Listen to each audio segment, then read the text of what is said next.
Sup, people? I'm Shaggy, the opinionated hippie, and today I would like to talk about, to rant and rave about, and to praise and to encourage you to possibly check this album out.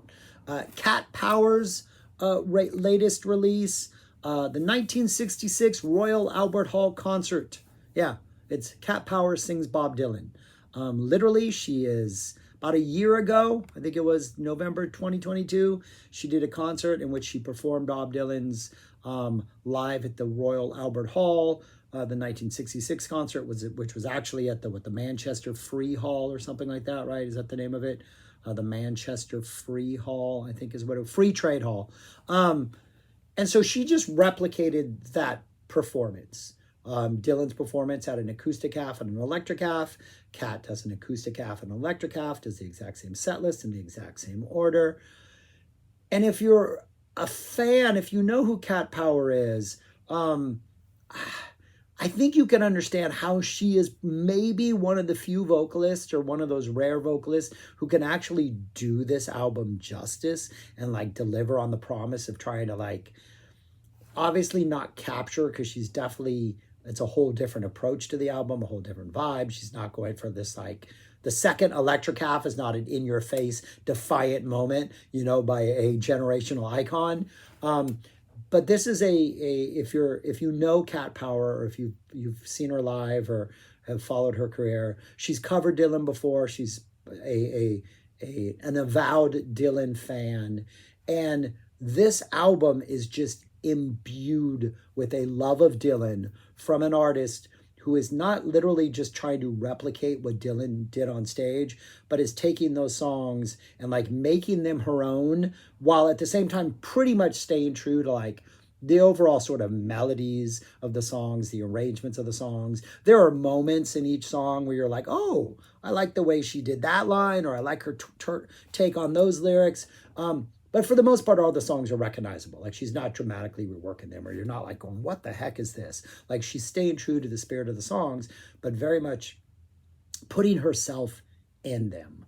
And I was planning on doing another video today. I'm about to drop the Residents 90s albums, but work ran really late and I don't have as much time as I thought I'd have. So I really want to talk about this because I've listened to it. It's only been out for about 5 days now. But I have listened to it probably close to like 8 or 9 times, because there's something about it that I absolutely love Cat Power to begin with. So I was already kind of in on that. Not a fan of cover albums. Generally, something like this does not appeal to me, because if I listen to something like this, normally I'm like, well, now I want to listen to the original. But I haven't gone back and listened to the original in like the last 4 days. And I keep going back to this just because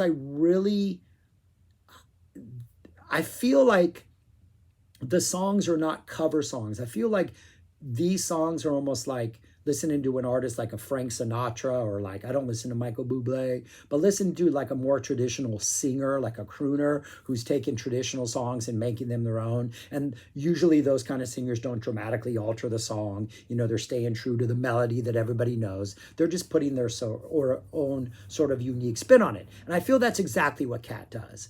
And while I think both sides are fantastic, ultimately I do think side A, which is the acoustic songs, is maybe just a little more like gets me in the soul, because Power is just, it's like she knows these songs. She's living in these songs. She's not taking the stage and trying to be Bob Dylan, but she obviously has so much love and respect for him that she's just going to put everything she's got into these songs. She Belongs to Me, I think, is the one song that almost feels like maybe she's nervous, or maybe it's like, hey, I'm coming out here and doing this Dylan thing. So the She Belongs to Me maybe feels like I need Dylan doing it. It's the one song. There's one other one where I'm like, this is just, it's good. Like, and I like what she's doing. But it's one of those where I'm like, okay, this is a strong start, but something. But then when we get to fourth time around, the second song, like, I feel this is maybe the highlight of the acoustic set. I feel like I felt the song in a way that Dylan made me never feel the song. I feel like her version of Fourth Time Around is just absolutely like the way she kind of just gently carries the melody, and she's not a singer who's gonna like aiming for the rafters. Like her range, like what she's trying to do at any given point is pretty narrow. Like she's just got this really like terse emotional quality. She's definitely got a lower register voice. At times she sounds like Dylan, not like the nasally Dylan, but more of that like when Dylan would do singing, you can almost hear like a male Dylan quality in her voice that works really well with these lyrics. But for me, fourth time around, just absolutely like I heard that in a completely different way than I think I've ever heard it with Dylan. And then we just get this run of songs like which I think any other artist would be overwhelmed by and would like just at some point would be like, what the heck am I trying to do? But in every single line of every single moment, she just brings her, and like you get engaged in these songs in a way that like I feel like I haven't been engaged with them in a long time. We get a Visions of Johanna, It's All Over Now, Baby Blue, A Desolation Row, which another absolute highlight on here. Just Like a Woman, which having it sung by a woman who's not trying to prove anything, but is literally taking the words Dylan wrote and like putting her, I mean, it just like a woman works. And then Mr. Tambourine Man, which one of my favorite Dylan tracks, especially when you get into those middle verses and the poetry just flows at its best. And she's just kind of right there with it, though I don't think she's as merry-go-roundish as sometimes I think Dylan can be in a good way. She's got a subtle psych quality to the way she delivers the lyrics. But the first side, the acoustic side, is just hit it out of the ballpark. Like she absolutely kills it. I've been listening recently too in preparations for videos. Volume 12, volume 13, volume 12 of the bootleg series, which is the Cutting Edge, which is all the songs from this period. And there's alternate versions. There's acoustic versions of a lot of these songs, or slower versions, faster versions. And I really feel like Kat's stuff could be released on there and nobody would complain because her performances are so fantastic. I've also been listening to Fish's live performance of the Beatles' White Album. And there were times on that live performance, especially on side A, where it almost feels like the band is like impatient. Like they're like, we're doing it well, but something's not clicking and we got to kind of rush through it. And the audience isn't reacting like we thought. And so it just feels rushed and a little bit like it really isn't until like when they get into side 2, about 20, 25 minutes in, when you feel like the band start to relax and get into the songs.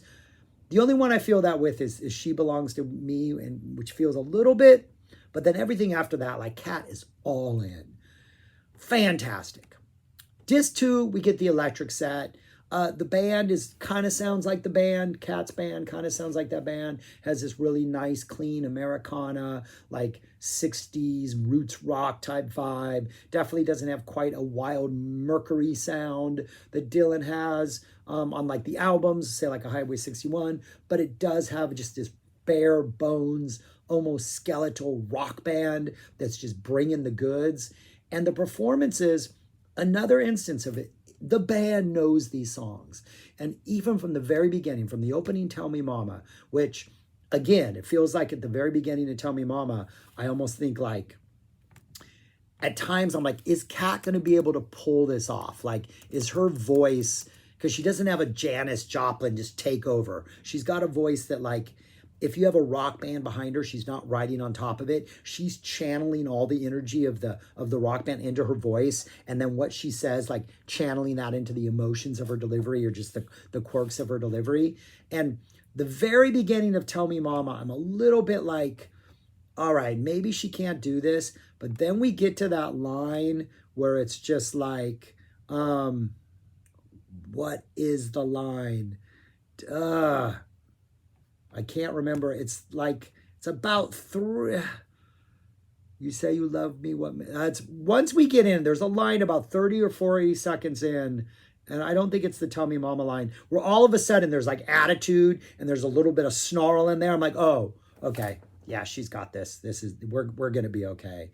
And then from there on out, I'm like, I'm all in on this. I really wish I could remember what that was, what line it was. But it's like one in the first verse.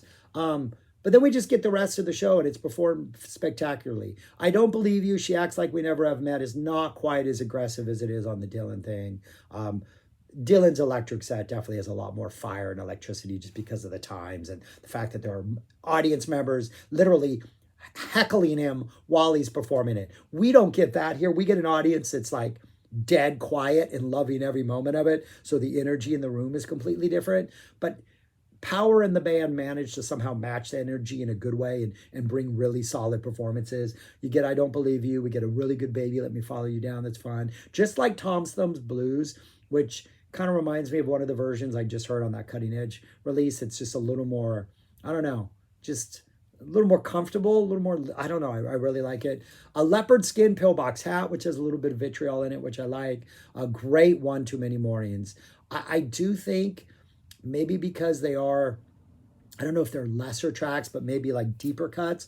I do think the two songs that I come away with like feeling like I get a little bit better are the Fourth Time Around from the acoustic set and the One Too Many Mornings from the electric set. Something about those, I just feel like I'm seeing a different side of the song that I never saw with Dylan, you know, and I'm crediting that to Cat's performances.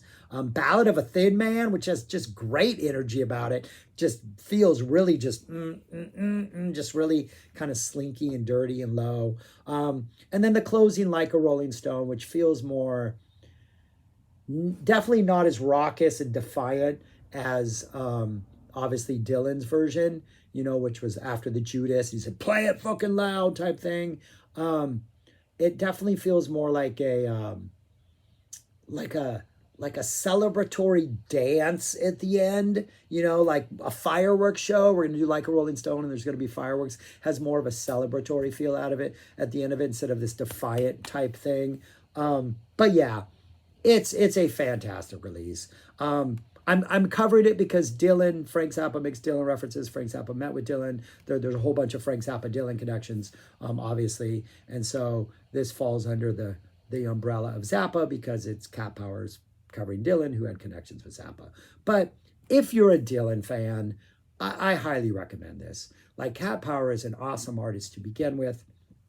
Her singing is very much about like channeling, capturing the heart of the lyrics and the spirit of the lyrics and channeling that into like a very controlled, emotional, but at times like just terse, almost like singing effort. And she does that so well here. She is just so invested in every lyric and every line and every song, and it feels like she could have written them, but at the same time, she's not trying to steal Dylan's thunder and she's fully praising him. And yeah, I have great things to say about this album. I absolutely love it. I would probably, it's not going to make my end of the year top 10 list because it's a cover album and I just can't. It's got to be originals, but it's a fantastic album and I've already listened to it a number of times, only even though it's only been out for a handful of days. But anyways, I recommend it. That's my review for today. But thanks for watching. I highly encourage you to check it out. Cat Power fans, Dylan fans, lovers of great singer-songwriter music. This is a fantastic, fantastic performance.